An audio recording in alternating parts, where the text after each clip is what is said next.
That news was brought to you by ACS Manufacturing Corporation, ISO certified, world-class quality. ACS, goodbye to me, Masya.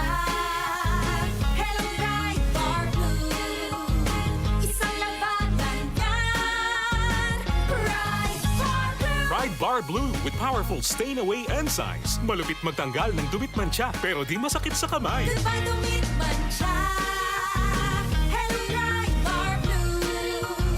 Isang labanan yan. As tested ang cotton and polycotton. Sa mancha, malupit. Sa kamay mo, mabait. Pride Bar Blue. Manufactured by ACS Manufacturing Corporation. ISO certified. World-class quality. ACS.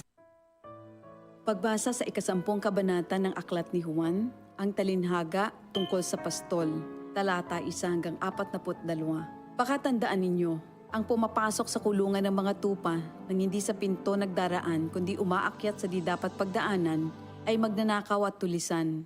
Ang tunay na pastol ay sa pintuan nagdaraan. Pinapapasok siya ng gwardya at pinapakinggan ng mga tupa ang kanyang tinig.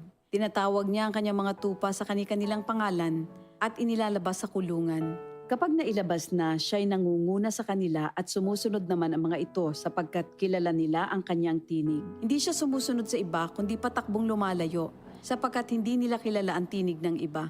Sinabi ni Jesus, ang talinhagang ito, ngunit hindi nila nauunawaan ang ibig niyang sabihin. Kaya't muling sinabi ni Jesus, pakatandaan nyo, ako nga ang pintuang dinaraanan ng mga tupa. Ang mga nauna sa akin ay mga magnanakaw at mga tulisan, ngunit hindi sila pinapakinggan ng mga tupa. Ako ang pintuan.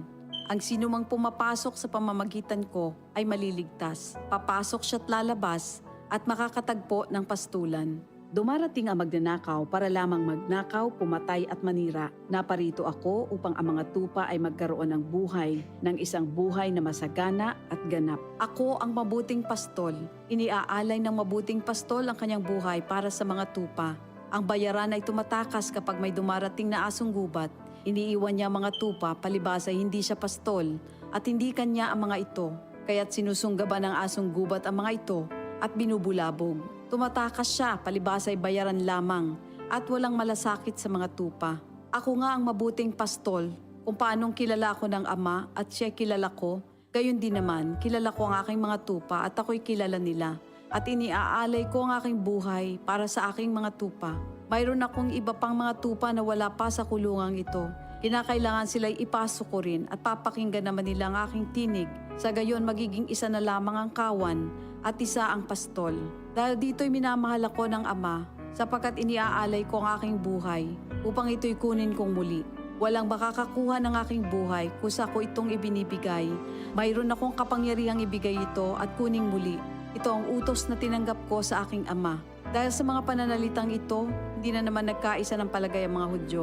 Marami sa kanila nagsabi, talagang sinasapian na ito ng demonyo at nababaliw. Bakit ba kayo nakikinig sa kanya? Sinabi naman ng iba, hindi nakakapagsalita ng gano'n ng isang sinasapian ng demonyo. Nakakapagpagaling ba ng bulag ang demonyo? Taglamig na noon at kasalukuyang ipinagdiriwang sa Jerusalem ang pista ng pagtatalaga ng templo. At habang naglalakad si Jesus sa templo, sa portiko ni Solomon, pinaligiran siya ng mga Hudyo at sinabi sa kanya, hanggang kailan mo ba kami ilalagay sa alanganin? Kung ikaw nga ang Kristo, sabihin mo na ng tuwiran. At sumagot si Jesus, sinabi ko na sa inyo, ngunit ayaw ninyong maniwala. Ang mga ginagawa ko sa pangalan ng aking Ama ay nagpapatotoo tungkol sa akin. Ngunit ayaw ninyong maniwala sapagkat hindi kayo kabilang sa aking mga tupa. Nakikinig sa akin ang aking mga tupa. Nakikilala ko sila. Sumusunod sila sa akin. Binibigyan ko sila ng buhay na walang hanggan. Kailan may hindi sila mapapahamak at hindi sila maaagaw sa akin ninuman. Ang aking Ama na siyang nagbigay sa kanila, sa akin, ay lalong dakila sa lahat at hindi sila maaagaw ninuman sa aking Ama. Ako at ang Ama ay iisa. Ang mga pinuno ng mga Hudyo muling dumampot ng bato upang batuhin siya. Kaya't sinabi sa kanila ni Jesus, marami akong mabubuting gawang ipinakita sa inyo mula sa Ama. Alin ba sa mga ito ang dahilan at ako'y inyong gustong batuhin? Sumagot ang mga pinuno ng mga Hudyo, hindi dahil sa mabubuting gawa kaya ka namin babatuhin, kundi dahil sa paglapastangan mo sa Diyos, sapagkat nagpapanggap kang Diyos, bagamat tao ka lamang. Tumugon si Jesus, di ba nasusulat sa inyong kautusan? Sinabi ko, mga Diyos kayo. Mga Diyos ang tawag ng kautusan sa mga pinagkatiwalaan ng salita ng Diyos. at hindi maaaring ipawalang bisa ang sinasabi ng kasulatan. Ako'y pinili at isinugo ng Ama. Paano ninyo ngayon masasabing nilalapastangan ko ang Diyos? Dahil sa sinasabi kong ako ang anak ng Diyos? Kung hindi ko ginagawa ang mga pinapagawa ng aking Ama, huwag niyo akong paniwalaan. Ngunit kung ang ginagawa ko ay ang mga ito, paniwalaan ninyo ang aking mga gawa kung ayaw ninyong maniwala sa akin. Sa gayon matitiyak ninyong nasa akin ang Ama at ako'y nasa Kanya. Kaya tinangka naman nilang dakpin si Jesus, ngunit siya'y nakaalis. Muling pumunta si Jesus sa ibayo ng Jordan sa pook na dating pinagbautismohan ni Juan. Habang naroroon siya'y maraming lumalapit sa kanya. Sinasabi nila, si Juan ay walang ginawang himala, ngunit totoo ang lahat ng sinabi niya tungkol sa taong ito. At doon, maraming sumampalataya kay Jesus. Ito ang salita ng Diyos.